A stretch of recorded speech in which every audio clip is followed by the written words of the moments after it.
श्री गणेश पुराण कथासार श्री गणेशाय नम उपासना खंड अध्याय पहिला धर्मनिष्ठ सोमकांत राजाची कथा ओंकार स्वरूपम शिवपुत्राय नमो नम ओंकार स्वरूप असलेल्या तसेच शिवाचा सुपुत्र असलेल्या गणपतीला माझा नमस्कार असो. ओम गणपते नम. जय श्री गणेश. हे मंगलमूर्ती श्री गजानना विनायका शिव पार्वती सुता, प्रथम मी तुझ्या चरणांना मनोभावे वंदन करतो. तुझ्या प्रेरणेनेच मी ग्रंथारंभ केला आहे. कार्यसिद्धीसाठी तू मला मंगलमय आशीर्वाद दे. प्राचीन काळी अखंड एक तप चालणारे सत्र महातपस्वी शौनिक ऋषींनी सुरू केले होते.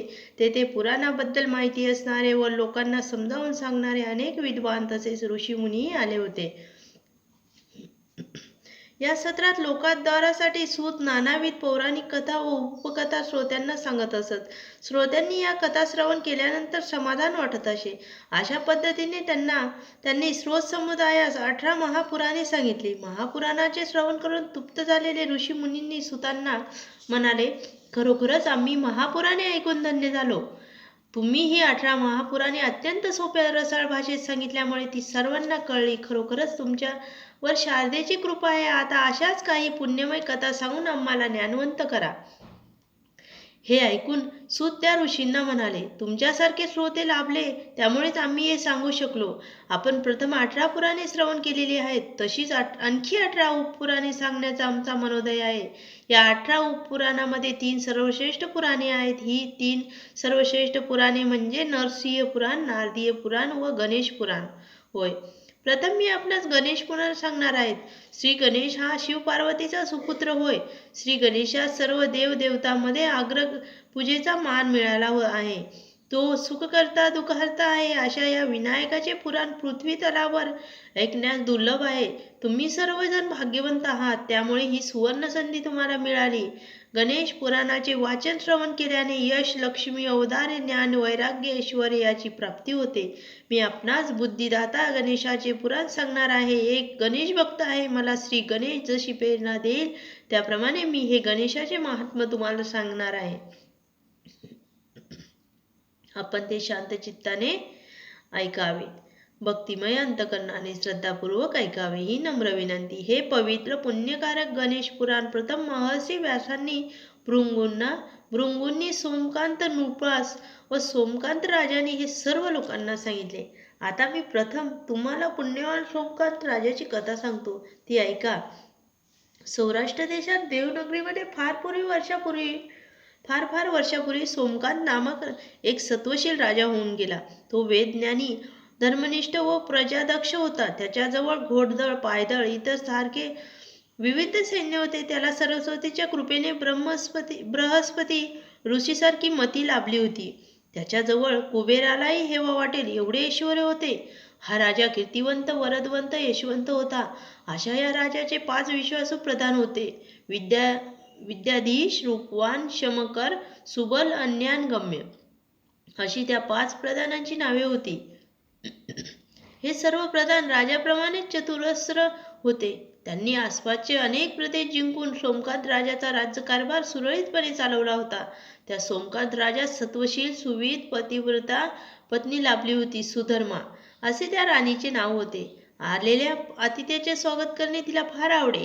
अशा या दाम्पत्यास देवाच्या कृपेमुळे एक बुद्धिवंत सुपुत्र लाभला होता. त्याचे नाव हेमकंठ होते. त्याच्या अंगी 10,000 हत्तीचे बळ होते. एवढा बलशाली असून सुद्धा त्याला आपल्या शक्तीचा गर्व नव्हता. तो आई वडिलांची आज्ञा मानत असे. अशा प्रकारे राजा, त्याची लावण्यवती पत्नी व हेमकंठ नावाचा सुपुत्र त्याच्यासह राजा आपला राज्यकारभार सांभाळून देवास स्मरून आनंदाने राहत होता. अध्याय दुसरा. सोमकांत वनवासात निघाला. सूत सांगतात, अशा या धर्मनिष्ठ प्रजादक्ष सोमकांत राजाला अचानक पूर्वक्रमाप्रमाणे भयंकर कुष्ठरोग झाला. तो कुरूप दिसू लागला. मनुष्याने केलेल्या प्रत्येक चांगल्या वाईट कर्माचे फळ त्याला व्यक्त किंवा अव्यक्त रूपाने त्याच जन्मी किंवा पुढील जन्मी मिळत असते. मनुष्याने प्रत्येक कर्म चांगले केले पाहिजे. आपल्या जीवनात सत आचार, सत्विचार व सत उच्चार ठेवले पाहिजेत. कुष्ठरोगामुळे राजाला असह्य वेदना सहन कराव्या लागल्या.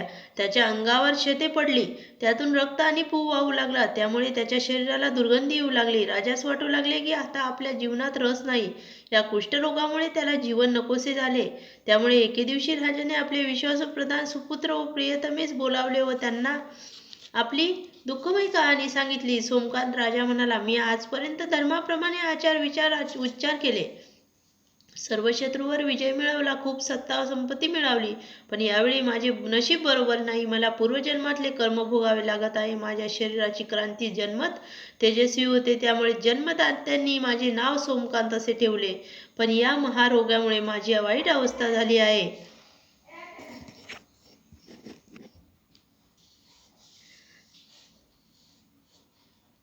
या महारोगामुळे माझी वाईट अवस्था झाली आहे. माझ्या शरीराला दुर्गंधी येऊ लागली आहे. त्यामुळे कोणीही माझ्याजवळ येत नाही. खरोखरच मानवी शरीर हे क्षणभंगूर आहे. तेव्हा कोणता रोग या शरीरात उत्पन्न होईल हे सांगता येत नाही. माझ्या हातून कोणते महापाप पूर्वजन्मी घडले याची मला कल्पना नाही. या जन्मात मी सदैव सद्वर्तन केले, कोणतेही दुष्कर्म केले नाही. प्रजेवर प्रेम केले, नगरातील गोरगरिबांना अन्नदान तसेच वस्त्रदान केले. उमापतीची पूजा करण्यास मी कधीही विसरलो नाही. दर सोमवारी ओम नमः शिवाय असा 108 वेळा जप केल्याशिवाय मी तोंडात पाणी सुद्धा घेत नसे. माझ्या आयुष्यात संत संगती लाभली. या शरीराला दुर्गंधी येत आहे, याचेच मला फार वाईट वाटते. या महारोगामुळे मला हे आयुष्य नकोसे झाले आहे. लोक कुचेष्टा करतात, त्यामुळे मला लोकांपुढे जाण्यास लाज वाटते. मी आता ठरवले आहे की राजकुमार हेमकंठास राज्याभिषेक करून त्याच्याकडे संपूर्ण राज्यकारभाराची जबाबदारी सोपवायची. त्यानंतर मी वनात जाऊन परमेश्वराचे चिंतन करणार आहे. यामुळे मला दुर्लभ मिळालेल्या नरदेही सार्थकी लागेल. याला तुम्ही सर्वांनी सहकार्य करा. हेमकंठास राज्यकारभार चालवण्यासाठी मदत करा. राजा हे सांगताना अत्यंत उदास झाला होता. हे बोलतानाच अचानक बेशुद्ध होऊन तो खाली कोसळला. सुधर्माच्या तोंडाचे पाणी पळाले. प्रधानांनी ताबडतोब राजवैद्यास बोलवून आणले. त्यांनी योग्य ते उपचार केल्यानंतर राजा शुद्धीवर आला. प्रधान म्हणाले, हे राजन, आम्ही तुम्हाला सोडणार नाही. आम्हाला सुद्धा आपल्याबरोबर वनात येण्याची इच्छा आहे. हेमकंठ प्रजादक्ष चतुर आहे, त्यामुळे त्याला आमच्या मदतीची आवश्यकता नाही.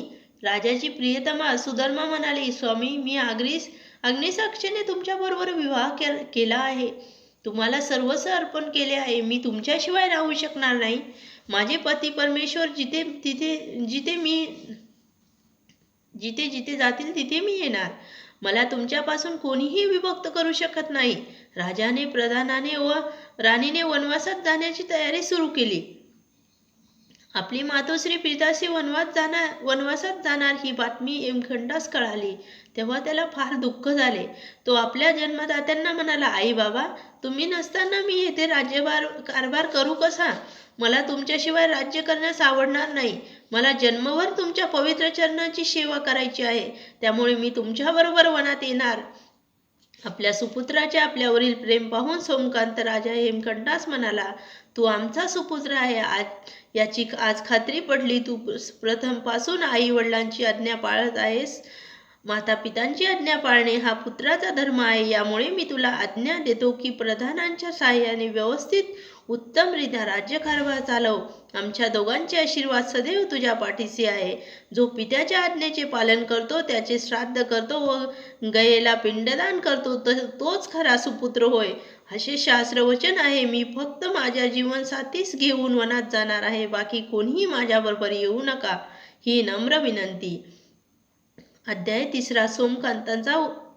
सोमकांताचा उपदेश. सूत पुढे सांगू लागले, आपल्या प्रिताशीचा दृढ निश्चय पाहून हेमकंठाने राज्यकारभार चालवण्यास ठरवले.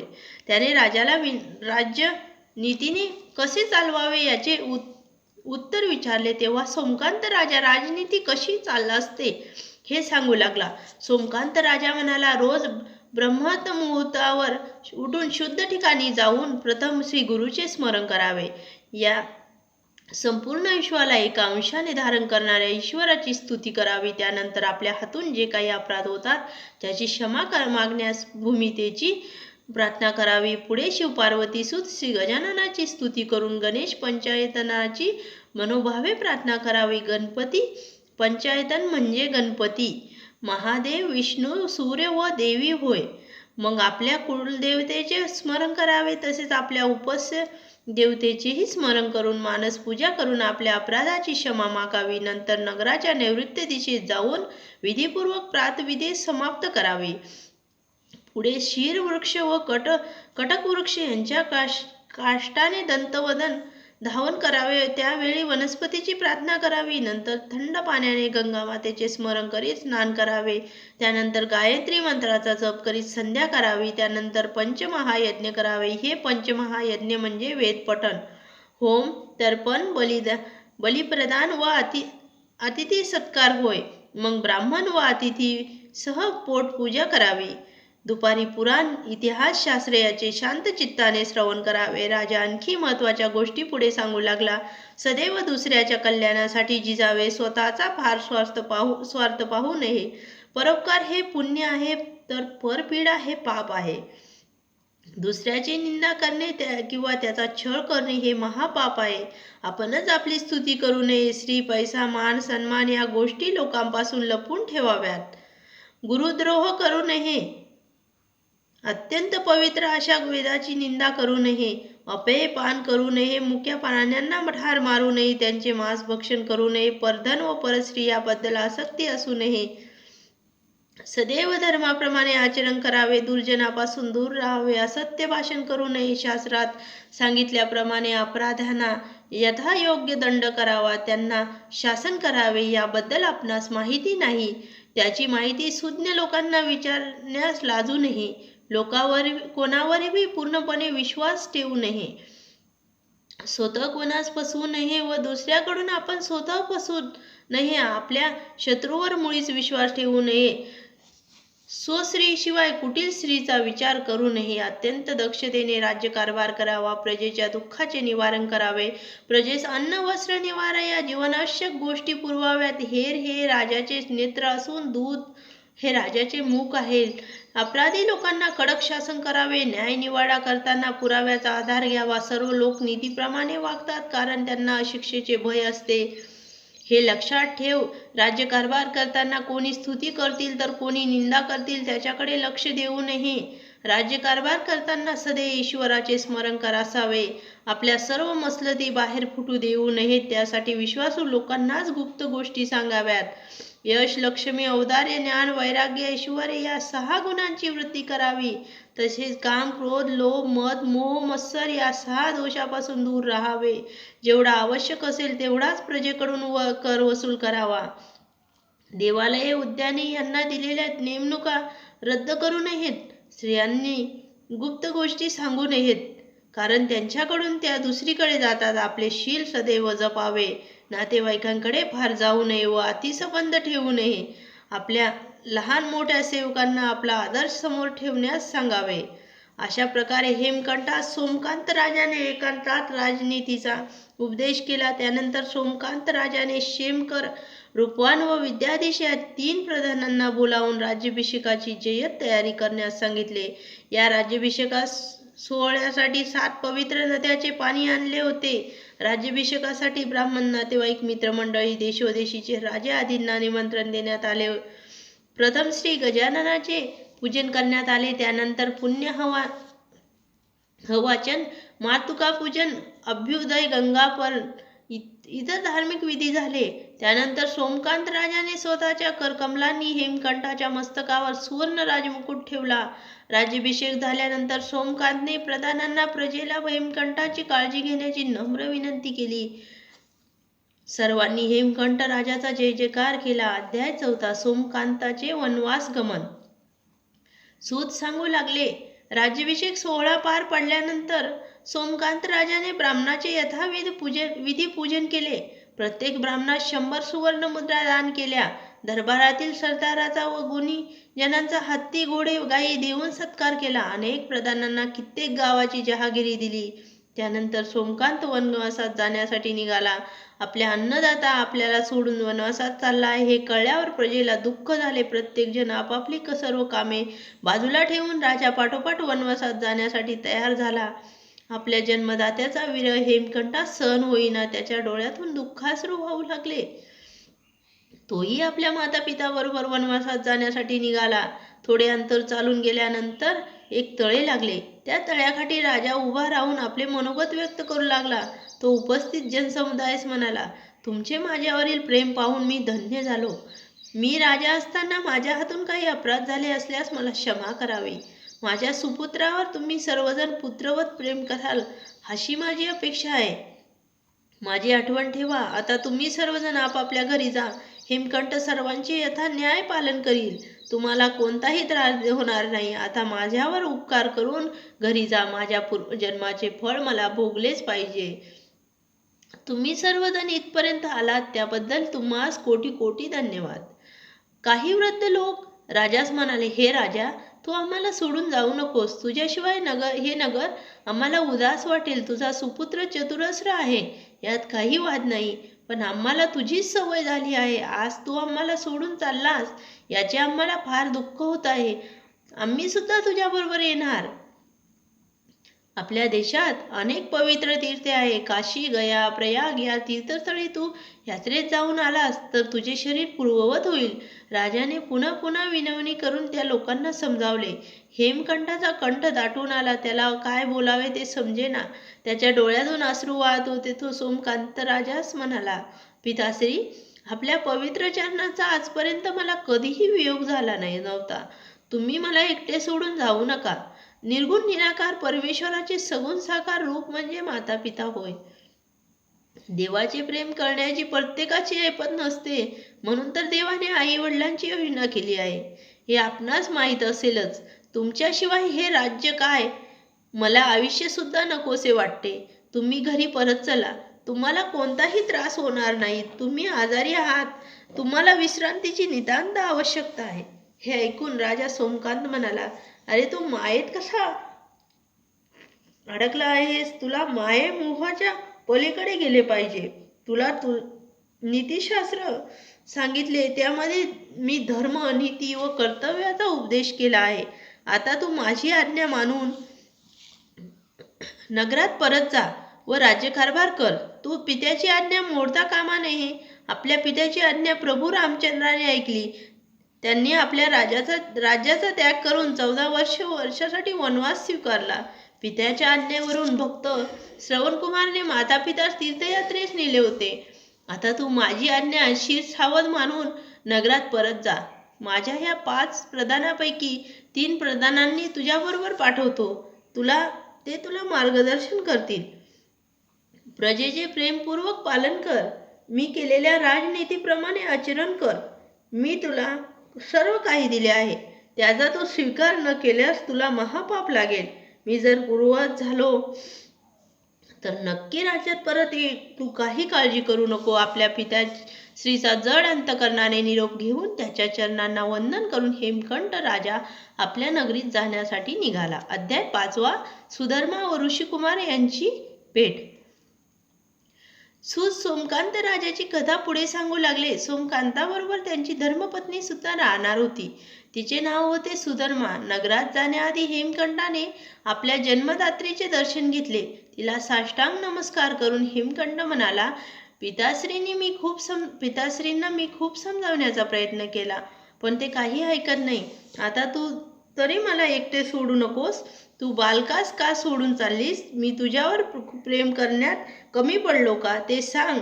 तू आता पिताश्रींना विनंती कर व दोघेही राजमहालात चला. मी तुम्हाला तेथे सुखात ठेवीन. ते नक्कीच तुझी विनंती मान्य करतील. आई वडिलांची सेवा करण्यात फार पुण्य असते. मला ते पुण्य मिळवायचे आहे. आपल्या लेकराची ही विनंती ऐकून सुधर्मा म्हणाली, हेमकंठा, तू निष्कारण आमच्या पाठीमागे लागू नको. तुझ्या बोलण्याचा आमच्यावर काहीही परिणाम होणार नाही. मी पती परमेश्वरास सोडून तुझ्याबरोबर येणार नाही.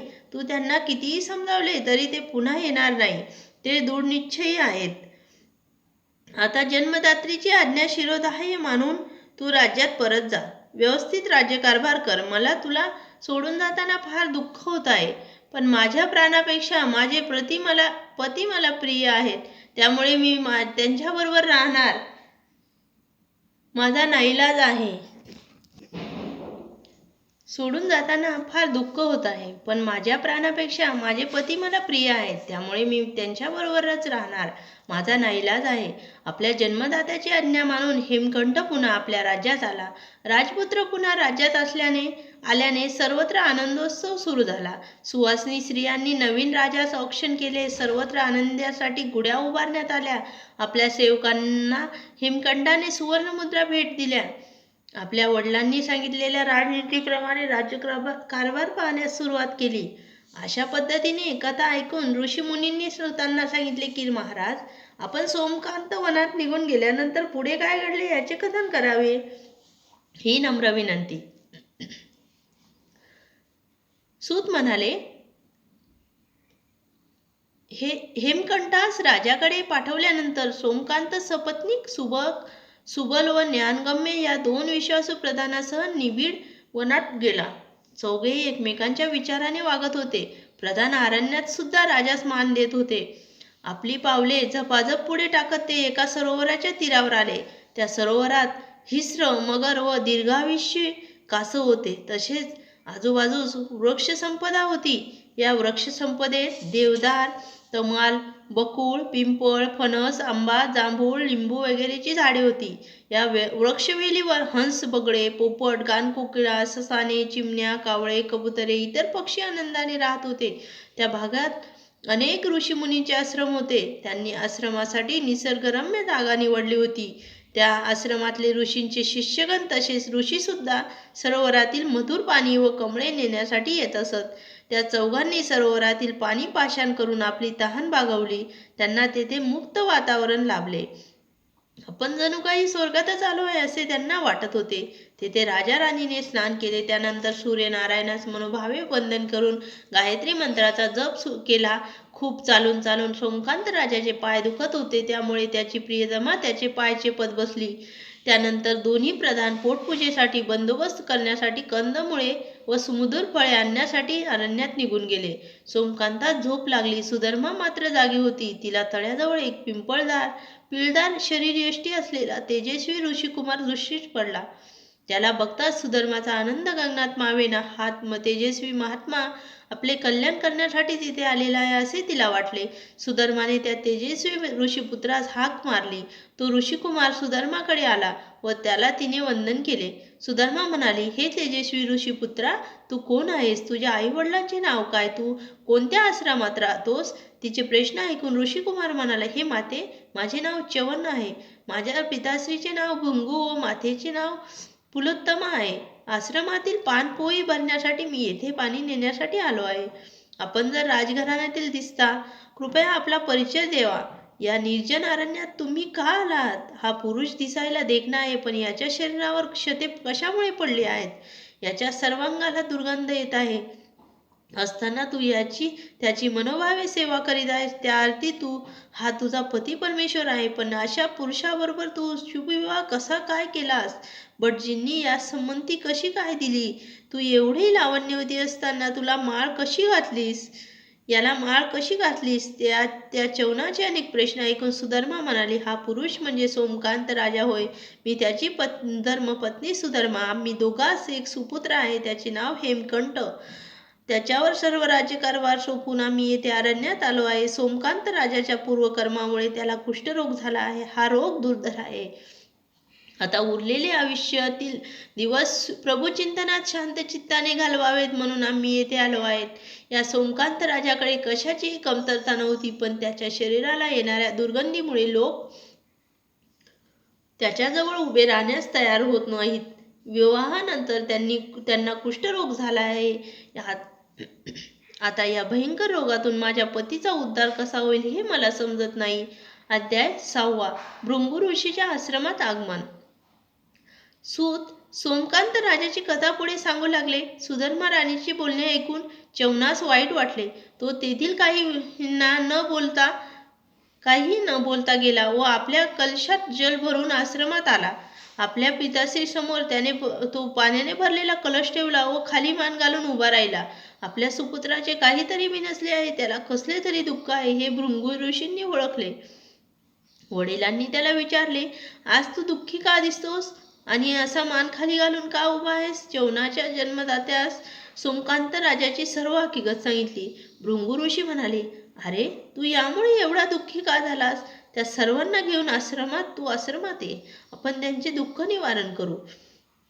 पिताश्रीच्या आज्ञेनुसार च्यवन पुन्हा सरोवरापाशी आला. तोपर्यंत फलाहार आणण्यासाठी गेलेले 2 प्रधान सुद्धा परतले होते. भृंगू पुत्र च्यवन सुधर्मास म्हणाला, हे राजनंदिनी, माझ्या प्रेतासींनी आपणा सर्वांना आमच्या आश्रमात घेऊन येण्याची मला आज्ञा दिली आहे. माझे पिताश्री आपले दुःख निवारण करतील. आता थोडा सुद्धा वेळ न घालवता आश्रमात चलण्याची कृपा करावी. च्यवनाचे हे भाषण ऐकून सुधर्मास आनंद झाला.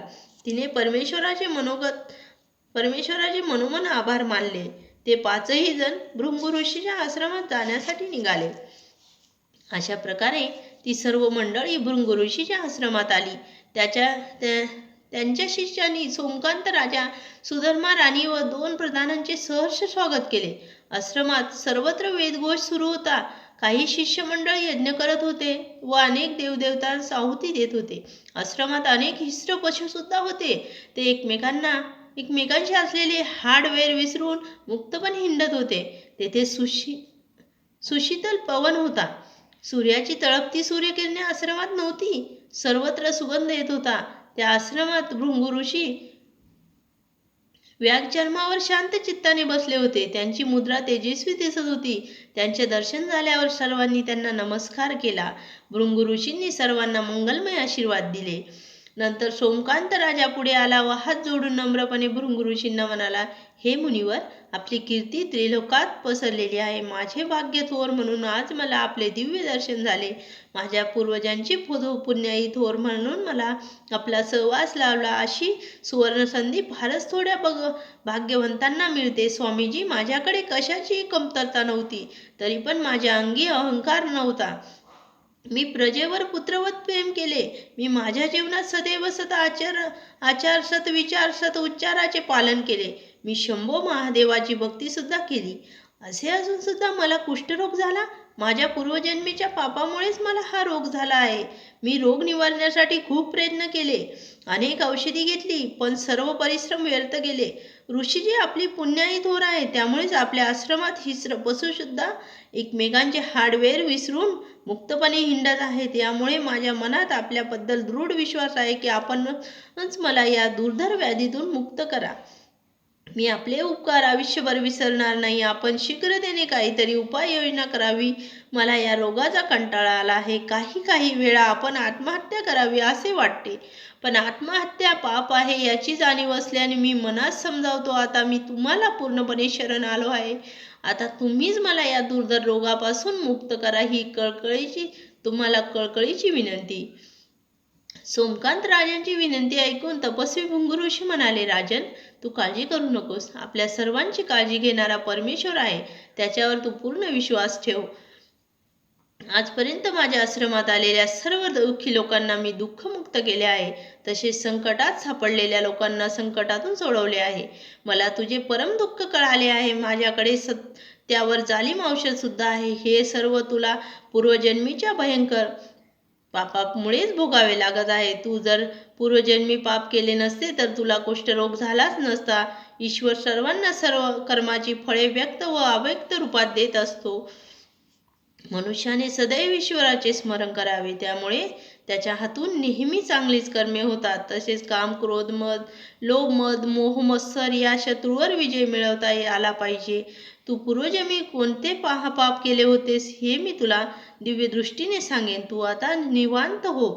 तुम्ही सर्वजण फार दमला आहात, त्यामुळे तुम्ही प्रथम स्नान करा. त्यानंतर आपण सर्वजण मिष्टान्नाचे भोजन सेवन करूया.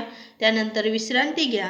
भृंगू ऋषीच्या संभाषणाने सुधर्मास हायसे वाटले.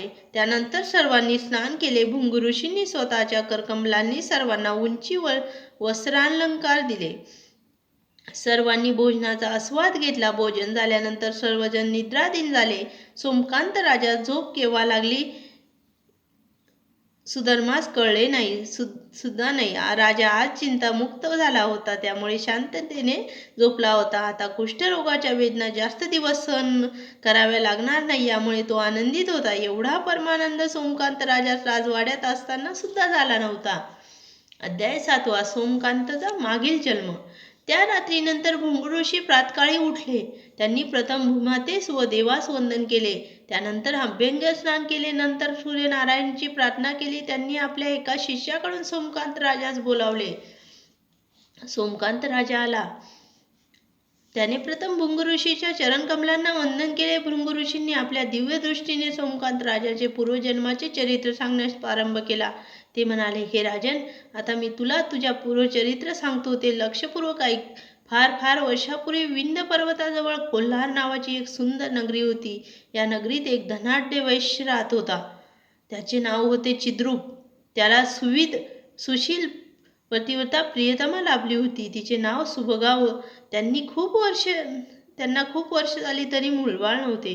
त्यामुळे ते दाम्पत्य दुःखी होते. ते रोज आम्हाला मूल दे अशी परमेश्वराजवळ प्रार्थना करीत असत. त्यांना देवाच्या कृपेमुळे वृद्धापकाळी एक पुत्र लाभला.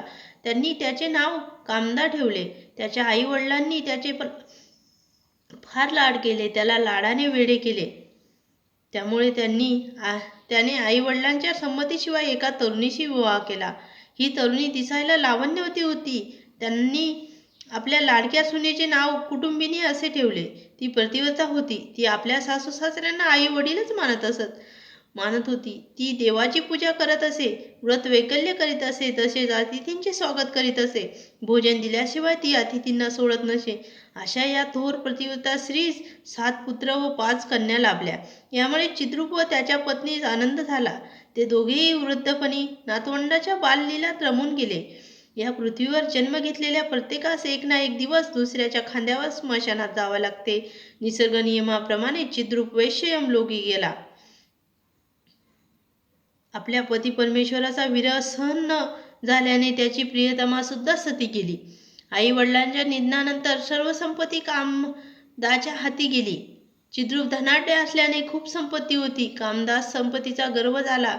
त्याला अर्थाचा अर्थपूर्ण वापर कसा करावा हे माहीत नव्हते. त्यामुळे त्याने अविचाराने संपत्ती उडवण्यास सुरुवात केली. त्यावेळी त्याच्या धर्मपत्नीने त्याला खूप समजावून सांगितले, पण त्याने एकही ऐकले नाही.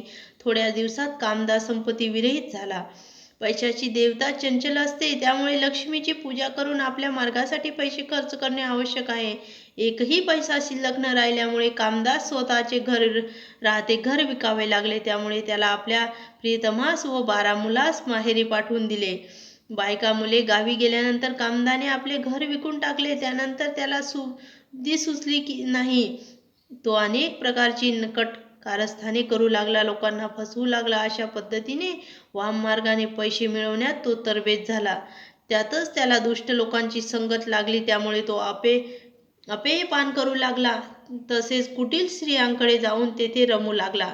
धुतामध्ये हरवून लोकांची संपत्ती घेऊन लागला.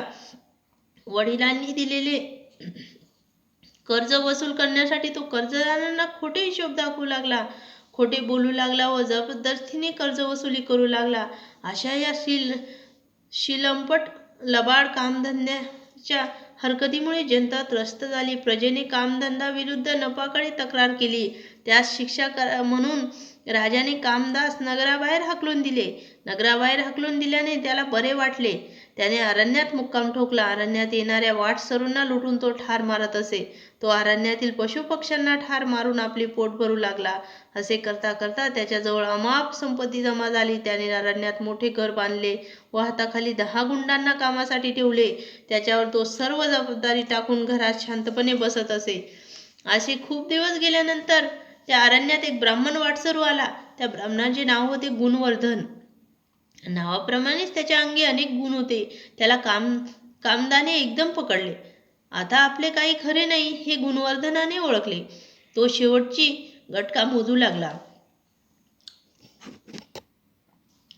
आपण कामदाचे मन वळवून काही फायदा होतो का हे पाहण्याचे त्याने ठरवले. गुणवर्धन म्हणाला, अरे तुझ्याजवळ अमाप संपत्ती आहे, घरदार, मुले बाळे आहेत, असे असताना देखील तू असले वाईट धंदे का करतोस? मी अत्यंत गरीब आहे, त्यामुळे तू मला सोडून दे. मला ठार मारून तुला काहीही मिळणार नाही. मी काय अपराध केला आहे म्हणून तू मला ठार मारत आहेस? माझी तरुण पत्नी घरी वाट पाहत असेल. माझी पहिली पत्नी आजारामुळे देवाघरी गेली. त्यानंतर मी द्वितीय विवाह केला. मी ब्राह्मण आहे, त्यामुळे तू माझी हत्या केल्यास ब्रह्महत्येचे पाप लागेल, हे लक्षात ठेव. त्यामुळे तुला नरकात हजारो वर्ष खितपत पडावे लागेल, हे विसरू नकोस. मी संसारी मनुष्य आहे, मला अजून पृथ्वीवर जिवंत राहण्याची खूप इच्छा आहे. मी तुझ्या पाया पडतो, पण तू मला सोडून दे. तू हे जे अन्यायाने धन मिळवले आहेस त्याचे प्रायचित्त तुला भोगावे लागेल, हे विसरू नको. तू मला जीवनदान दिल्यास मी तुझे उपकार कधीही विसरणार नाही. मला सोडून दे, मला सोडून दे, असे म्हणून तो मोठ्याने ओरडू लागला. अध्याय 8. सोमकांतास पूर्वजन्माची जाणीव. तपस्वी भृंग ऋषी पुढे सांगू लागले, त्या गुणवर्धनाने अत्यंत दीनपणे मला सोड म्हणून सांगितले, पण त्याची विनंती कामदाच्या मनावर काहीही परिणाम झाला नाही.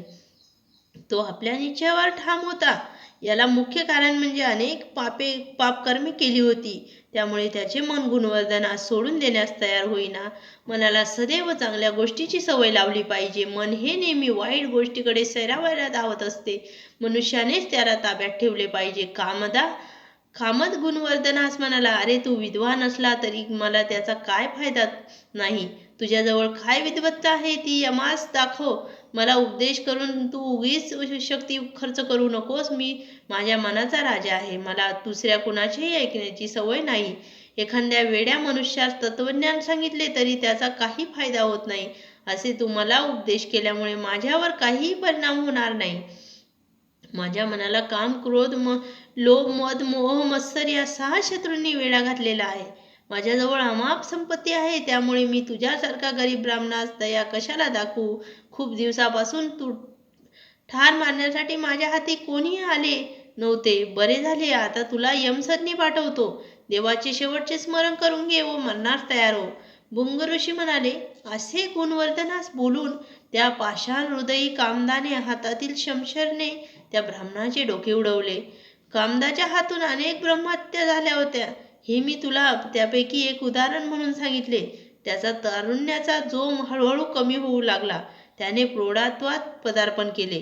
प्रौढत्वात सुद्धा त्याने अनेक लोकांची निर्घृण हत्या केली. निसर्ग नियमाप्रमाणे त्याने प्रौढत्वातून वार्धक्यात पदार्पण केले.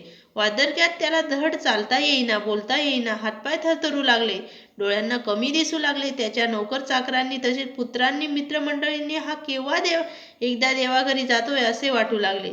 त्याला अचानक एक ब्राह्मण सख्याची आठवण झाली. त्याने त्या सख्यास घरी बोलवून घेतले. त्या सख्यास सांगून इतर ब्राह्मणांना कामदाने आपल्या घरी बोलवले. आपण जर कामदास भेटण्यासाठी गेलो तर तो आपणास ठार मारेल, या भीतीने सर्व ब्राह्मण कामदाच्या घरी गेले.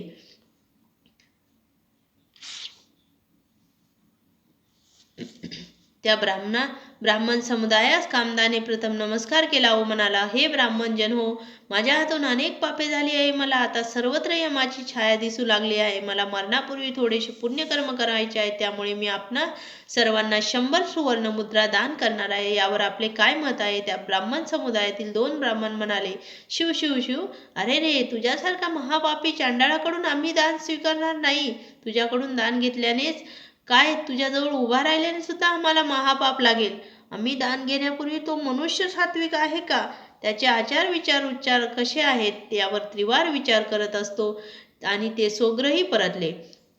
ब्राह्मणांकडून नकार मिळाल्यानंतर कामदास आपल्या हातून केवढे महापाप झाले याची जाणीव झाली. त्याने ठरवले की आपण थोडे का होईना पुण्यकर्म केले पाहिजे. यासाठी त्याने एका ओळखीच्या ब्राह्मणाचे सहाय्य घेतले.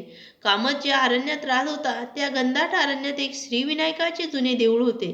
ते देऊळ खूप वर्षापूर्वीचे होते. या मंदिराचा जीर्णोद्धार करून आपण पुण्य प्राप्त करावे असे काम ठरवले.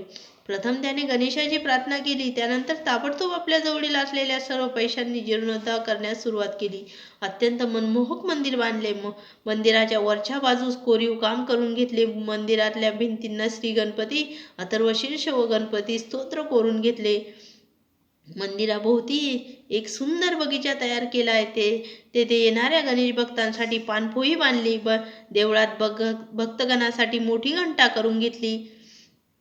अशा प्रकारे कामदाचे होते तेवढे बहुतेक धन मंदिराचा जीर्णोद्धार करण्यात खर्च झाले. उरलेले धन सर्व नातेवाईकांनी पळवून नेले. नातेवाईकांपासून मनुष्याने दूर राहावे. नातेवाईकांशी कामापुरताच संबंध ठेवावा. त्यांच्यात फार जाऊ नये. त्यांचे अन्न सेवन करू नये. नातेवाईकांचा डोळा हा आपल्या संपत्तीवर असतो, त्यामुळे ते वरचेवर गोड बोलत असतात, पण आतून फार चलाख असतात. मनुष्याचा मोठा नातेवाईक म्हणजे तो सर्वात्मक परमेश्वरच होय. मनुष्याने एकदा का परमेश्वराशी नाते जोडले की त्याचे जन्मजन्मीचे कल्याण होते. या साध्या नातेवाईकांना मान सन्मानाची, पैशाची अपेक्षा असते. जरा काही चूक झाली की ते पिसाळलेल्या सिंहाप्रमाणे बांधण्यासाठी येतात. मनुष्याने परमेश्वराची थोडी जरी भक्ती केली तरी तो परमेश्वर आनंदित होतो. त्याला शुद्ध प्रेमाची अपेक्षा असते. काही महिन्यानंतर तो कामत देवघरी गेला. प्रथम यमदूतांनी त्याला चाबकाचे फटके दिले, दगडांनी मारामार केली, उकळत्या तेलाच्या कढईत फेकून दिले. त्यानंतर त्याला नरक यातना भोगण्यास दिल्या. त्यानंतर शेवटी यमदूतांनी कामदास पाप पुण्य हिशोब तपासणी चित्रगुप्त व मृत्यूची देवता यम याच्याकडे नेले. यमाने चित्रगुप्तास विचारले की याचे पाप व पुण्य किती आहे. चित्रगुप्ताने आपल्या नोंदवहीत पाहिले व सांगितले की याचे पाप खूप आहे, कारण याने अनेक लोकांना ठार मारून त्याची संपत्ती हरण केली आहे. त्या मानाने पुण्य थोडे आहे. त्याने श्री गणेशाच्या मंदिराचा जीर्णोद्धार स्वखर्चाने केला, त्याचे पुण्य त्याला मिळाले आहे. यमाने कामदास विचारले, प्रथम पुण्य भोगणार की पाप भोगणार, लवकर सांग. कामदा म्हणाला, यम महाराज, मला प्रथम पुण्य भोगण्याची इच्छा आहे. त्यामुळे यमाने सौराष्ट्र देशातील राजघराण्यात जन्मास घातले. तोच महापापी कामदा म्हणजे तू आहेस राजन. तुझ्या पुण्याईमुळे तुला हा जन्म मिळाला आहे. भृंगू ऋषींनी आपल्याला खोटेच सांगितले असे सोमकांत राजास वाटू लागले. मी मागच्या जन्मी महापापी कामदा कसा काय असेल, असा यक्ष प्रश्न सोमकांत राजाच्या मनात निर्माण झाला. तो काहीही न बोलता शांतपणे बसून राहिला. तेवढ्यात एक अद्भुत चमत्कार झाला. अचानक घारीसारखे मोठमोठे पक्षी आकाशातून आले व सोमकांत राजास आपल्या चोचीने मारू लागले. यामुळे सोमकांतच्या शरीरातून रक्त वाहू लागले. त्याने भृंगू ऋषींना मला यातून सोडवा अशी विनंती केली. भृंगू ऋषी म्हणाले, हे राजन, मी महान तपस्वी ऋषी आहे. ऋषी मुनी असत्य भाषण करत नाहीत. असे असताना सुद्धा तू माझ्यावर विश्वास ठेवला नाही. माझ्या भाषणाबद्दल तुझ्या मनात शंका उत्पन्न झाली. तू मला गुरु म्हणाला होतास व गुरुवर विश्वास नाही, त्यामुळे हे पक्षी तुला त्रास देत आहेत. आता तू माझ्यावर पूर्ण विश्वास ठेव. केवळ माझ्या हुंकारानेच हे सर्व पक्षी पुन्हा दुसरीकडे निघून जातील. असे म्हणून भृंगू ऋषींनी एकदा हुंकार देतात ते सर्व पक्षी निघून गेले. त्यानंतर सोमकांत राजाने भृंगू ऋषींना साष्टांग नमस्कार करून त्यांची क्षमा मागितली. अध्याय 9 गणेश पुराण महिमा. सूत सांगू लागले, महातपस्वी महाज्ञानी भृंगू ऋषींनी नंतर क्षणभर ध्यान केले. या ध्यानामध्ये त्यांनी सोमकांत राजाच्या पूर्वकर्माचे अवलोकन केले व पुढे म्हणाले, हे राजन, तुझे पूर्वजन्माचे पाप खूप आहे. तू पूर्वजन्मी अनेक महापापे केली आहेस. त्यामुळे ती सर्व पापे नष्ट करण्यासाठी कोणतेही उपाय उपयोगी पडणार नाही. पण एक रामबाण उपाय आहे. तू पुण्यमय गणेश पुराणाचे भक्तिमय अंतकरणाने श्रवण केल्यास पापशालन होशील, यात काहीही शंका नाही. तो श्री गणेश सुखकर्ता आहे, तसेच दुःखहर्ता आहे. असे म्हणून भृंगू ऋषींनी आपल्या कमंडलूस स्पर्श करून एक सहस्र गणेशाची नावे उच्चारली. त्यानंतर कमंडलूतील मंतरलेले जल सोमकांत राजाच्या अंगावर शिंपडले. त्यानंतर राजाच्या नासिकातून एक अत्यंत सूक्ष्म पुरुष बाहेर आला. त्याचा आकार हळूहळू वाढत होता. थोड्याच कालावधीत तो एवढा वाढला की त्याची उंची 7 वृक्षाहून जास्त झाली. भृंगू ऋषी व सोमकांत राजा त्याच्यासमोर ठेंगू दिसू लागले. त्या पुरुषाचे नेत्र अत्यंत लाल होते. त्याच्या डोळ्यातून अग्नीच्या ज्वाळा बाहेर पडत होत्या. त्याच्या तोंडातून लांब लचक जीभ बाहेर आली होती. तो माणूस अत्यंत काळाकुट्ट होता. त्याच्या मुखातून रक्तपू यासारखे अनेक पदार्थ बाहेर येत होते. तो आपला दात ओठ खात होता. त्याच्या सर्वांगावर लांब केस होते. हाताच्या व पायाच्या बोटाची नखे लांब लचक वाढत होती. अशा प्रकारचा पुरुष पाहून आश्रमातील शिष्यगण भयभीत झाले. आता हा अकराळ विक्राळ मनुष्य आपणास यमलोकी पाठवणार की काय असे त्यांना वाटू लागले. भृंगू ऋषी त्यास घाबरले नाही. त्यांनी मोठ्या धीराने त्या मनुष्यास विचारले, हे राक्षसा, तू कोण आहेस? या पवित्र आश्रमात तू कशासाठी आला आहेस? तो राक्षस म्हणाला, मी पुण्य पुरुषाचा जुळा भाऊ पाप पुरुष आहे. मी प्रत्येक मनुष्याच्या शरीरात राहत असतो. जी सात्विक आचरणाची माणसे असतात ती माझ्या भावाचे ऐकतात, जी राजस आचरणाची माणसे असतात ती आमच्या दोघांचेही ऐकतात, व जी पापी माणसे आहे म्हणजे तामसी आचरणाची माणसे असतात ती फक्त माझे ऐकतात. माझे ऐकल्यामुळे अनेक पापी लोकांचा नाश झाला आहे, त्यामुळे त्यांना नरक यातना भोगाव्या लागल्या आहे. आपल्या मंत्रप्रभावाने मी या राजाच्या शरीरातून बाहेर आलो आहे. मला आता या पोटपूजा करायची आहे. मला तुम्ही काहीतरी खायला द्या, नाहीतर मी तुमच्या सर्व शिष्यगणांना व तुम्हा दोघांनाही खाऊन टाकेन. आता मी दुसरीकडे राहण्यासाठी जागा द्या. त्या राक्षसाचे हे बोलणे ऐकून भृंग ऋषी म्हणाले, आता मी सांगतो तिथे जा. पुन्हा इथे येऊ नकोस. समोर जो आम्रवृक्ष आहे त्याच्या डोलीमध्ये जाऊन बस व झाडाची वाळलेली पाने खाऊन रोज पोटपूजा कर. पुन्हा जर इकडे आलास तर मी तुला शाप देईन, हे लक्षात ठेव. भृंग ऋषींना वंदन करून तो राक्षस गेला. त्याने आम्रवृक्ष स्पर्श करताच त्या झाडाचे भस्म झाले. पण ऋषी शाप देतील म्हणून तो भस्माच्या ढिगाऱ्यात लपून बसला. हे पाहून ऋषींना समाधान झाले. ते म्हणाले, राजन, तुझ्या महापापामुळे हा वृक्ष सुद्धा जळून भस्म रूप झाला. आता तू अतिशय पुण्यकारी पुण्यवर्धक श्री गणेश पुराण शांत चित्ताने श्रवण कर, म्हणजे त्या दिव्य पुण्याईने आम्रवृक्ष पूर्ववत होईल तू पापातून मुक्त होशील. सोमकांत राजा म्हणाला, मुनिवर, श्री गणेश पुराण कोठेही पाहिले नाही व श्रवण सुद्धा केले नाही, त्यामुळे हे पुण्यमय पुराण सांगणारा उत्तम वक्ता मला कोठे मिळणार? मी श्री गणेश पुराण ऐकण्यासाठी कोणाकडे जाऊ याचे तुम्ही मला मार्गदर्शन करा. भृंग ऋषी म्हणाले, हे वत्सा, तुला श्री गणेश पुराण श्रवण करण्यासाठी दुसरीकडे जाण्याची आवश्यकता नाही. पूर्वी विश्व निर्माण करता ब्रह्मदेवांनी हे पुण्यमय पुराण महर्षी व्यासांना सांगितले. मी स्वतः महर्षी व्यासाकडून श्रवण केले आहे. तुझी तीव्र इच्छा असेल तर मी ते सांगण्यास तयार आहे, पण तू ते श्रद्धापूर्वक ऐकले पाहिजे. श्रवण करतेवेळी तुझ्या मनात दुसरा कोणताही विचार येता कामा नये. प्रथम तू सरोवर जाऊन स्नान करून ये. त्यानंतर सोमकांत राजा सरोवरात गेला. त्याने तेथे स्नान केले. ओंजळीत जल घेऊन सूर्यनारायणाच्या साक्षीने श्री गणेश पुराण श्रवण करण्याचा संकल्प केला. त्यानंतर ते जल सरोवरास अर्पण केले. त्या संकल्पनामुळे राजाचा दुर्धर असा कुष्ठरोग ताबडतोब बरा झाला. त्याचे शरीर पूर्ववत झाले. त्यामुळे त्याचा आनंद गगनात मावेना. तो आश्रमात परत आला. त्याने प्रथम भृंग ऋषींना वंदन केले. त्यांना फळे अर्पण केली. राजास बसण्यासाठी भृंग ऋषीने आसन बहाल केले. आसनावर बसल्यानंतर सोमकांत राजा म्हणाला, श्री ऋषी महाराज, श्री गणेश पुराण खरोखरच दिव्य आहे. हे ऐकण्याचा मी आज संकल्प केला व ताबडतोब माझे शरीर रोगमुक्त झाले. शिवपार्वती सूत खरोखरच सुखकर्ता व दुःखहर्ता आहेत.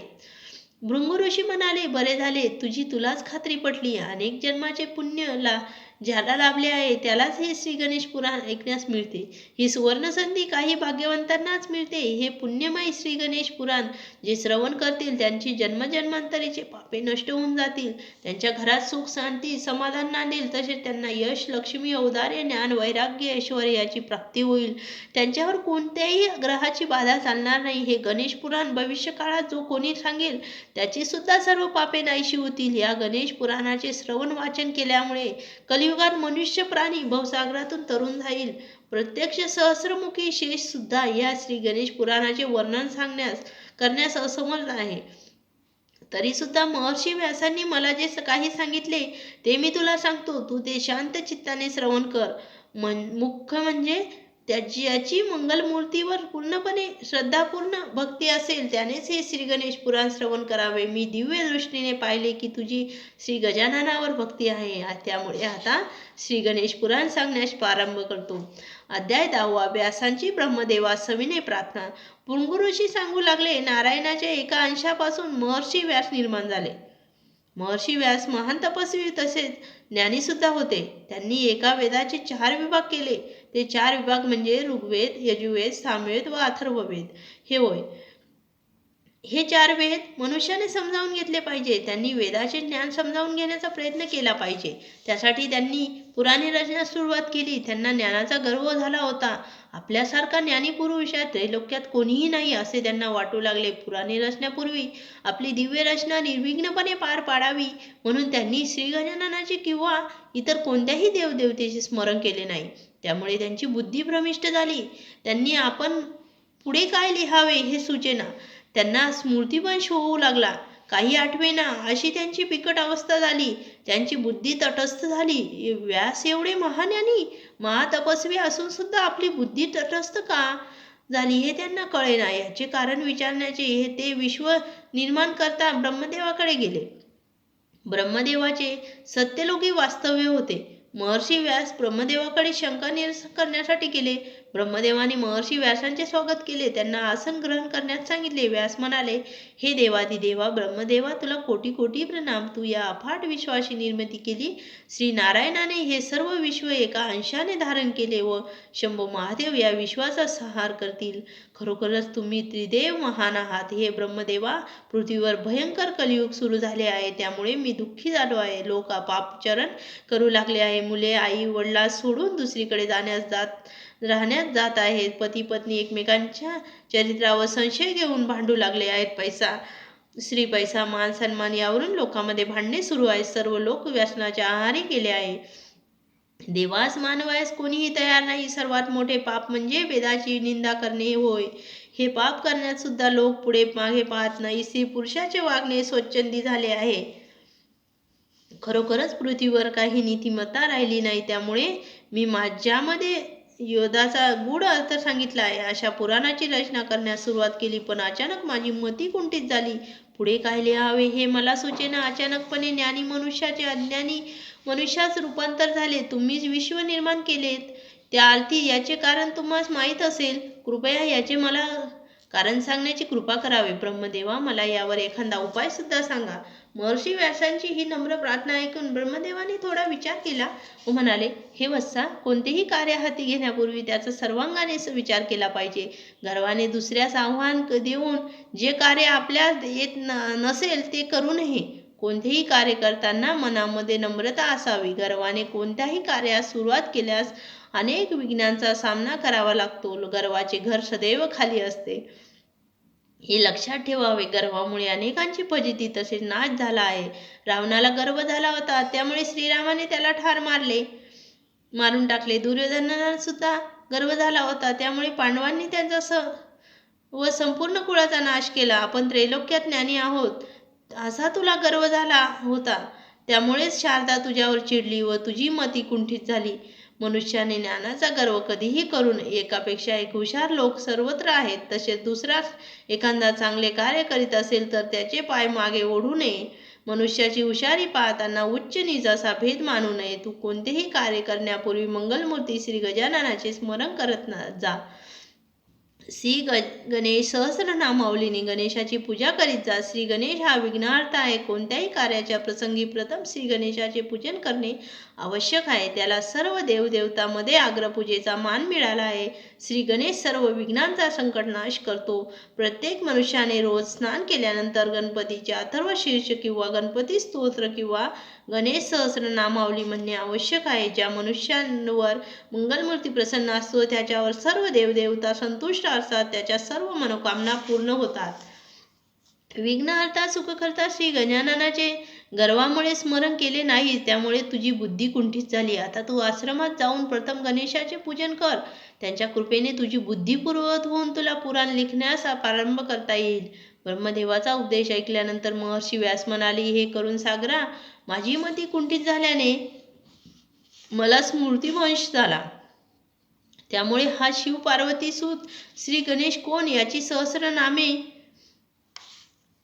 किती, कोणकोणती आहे, त्याचे दिव्य स्वरूप कसे, त्याचे ज्ञान किती विशाल आहे, हे त्याच्या वेगवेगळ्या भक्तांच्या कथा सुद्धा मला त्यांनी सांगाव्यात.